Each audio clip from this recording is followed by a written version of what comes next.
Hi, glad to see you on my channel. Don't forget to like and subscribe to the channel. It's important to me. Have a good view. The crews of airplanes of maritime powers, which has always included Great Britain, often have to fly over water, and sometimes these flights end in an emergency landing. Even with rescue equipment on board, the search for the missing aircraft and evacuation of the crew must be organized as quickly as possible. In Great Britain, the system of rescue of pilots who fell into the sea began to be created in the mid-1930s, and by the beginning of the Second World War, it was quite workable.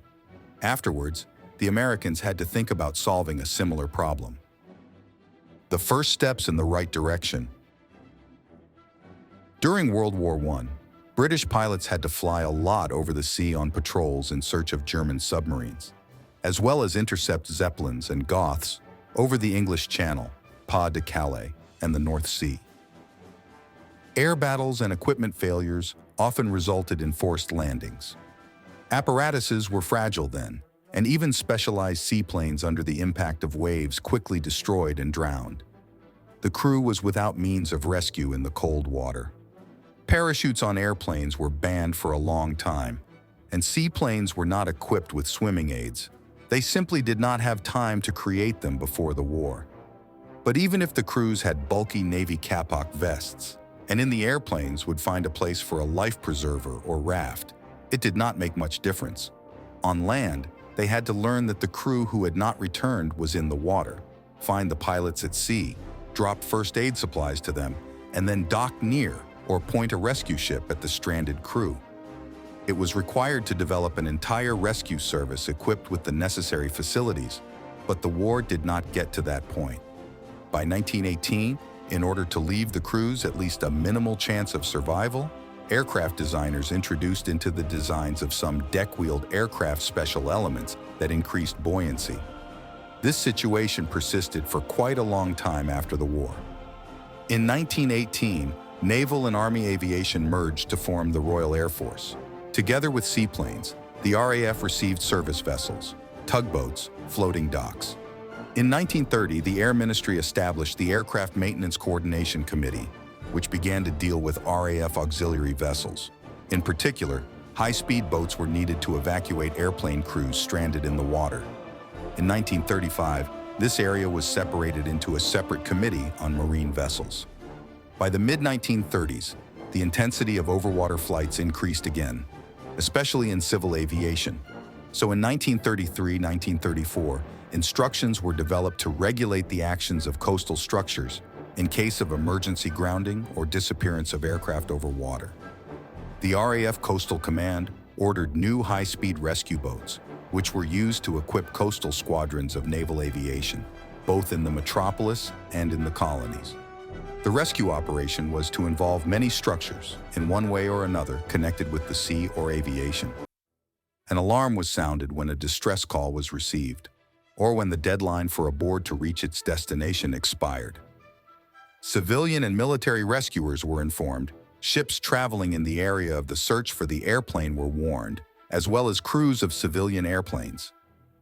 If an airplane was believed to be lost beyond the 300-mile coastal zone, the message was transmitted by international radio channel. Flying boats from nearby naval aviation bases were involved. By the late 30s, this part of the rescue system was more or less formed, but the crews still lacked effective onboard equipment necessary for survival and signaling. Also, there were no positioning devices, portable radios. In the late 30s, Britain began to prepare for war. Aviation exercises became more frequent, including over the sea. For example, according to the military plan, British bombers were to fly to Germany over the North Sea. So, that flights over water became mandatory in the exercises of the Bomber Command. RAF rescue boats and naval ships were sent to the area of such exercises. Coastal rescue services and even civilian airlines and privateers who had radio-controlled airplanes suitable for searching over water were warned. Additional speedboats were transferred to East Coast naval aviation bases just in case. When war broke out, an important element of the rescue system, the civilian sector, dropped out. At the same time, in the Battle of Britain, most of the losses of fighter command were in the surface air defense zones. There was a shortage of fighter pilots, and rescuing them from the water becomes the most important task. On the coast of the Straits, urgently organized rescue services, equipped with requisitioned small ships and boats, from the Aviation Command of Cooperation with the Army were taken on lease 12, lay sender, and together with liaison officers sent to the fighter command. In August 1940, a joint rescue service was established. All ships were transferred to local naval formations. The Air Force informed sailors about the missing airplanes and carried out air searches. After the end of the Battle of Britain, it was decided to strengthen this direction, and in January 1941, the Maritime Rescue Service Department was formed. To distinguish it from the Navy Sea Rescue Service, SRS, the new structure was called Air Sea Rescue Services, ASRS. It was subordinate to the Chief of Air Staff. It was required to coordinate operations to rescue airplanes and crews at sea, to supply from the air to those in distress, to allocate vessels for evacuation. In addition, the directorate dealt with the technical side. Development and implementation of rescue means equipping serial airplanes for the new task. 4 main directions were defined. First, to teach the crews how to land safely on the water and leave the airplane. To give the crews effective means of rescue. To teach them how to use them. To work out the search at sea for those in distress. To work out their evacuation from the water and delivery to the shore.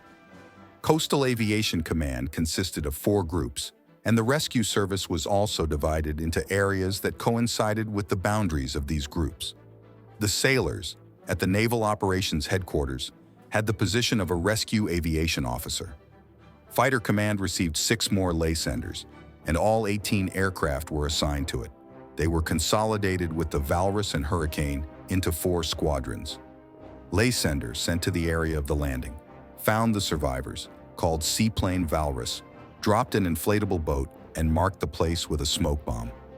In September, a meeting of top management was held to evaluate the activities of the department and determine what should be done in the future. It was noted that the percentage of rescued people increased from 20 to 35%. But the service did not have the necessary airplanes. Rescue boats were too small to work in rough seas, and information about aircraft that did not return was received with delays.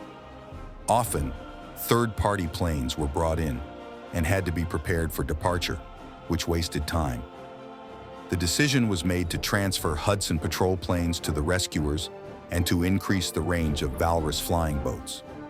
To replenish the fleet of airplanes in the spring of 1942, ASRS transferred several fighters, Defiant, removed from combat service.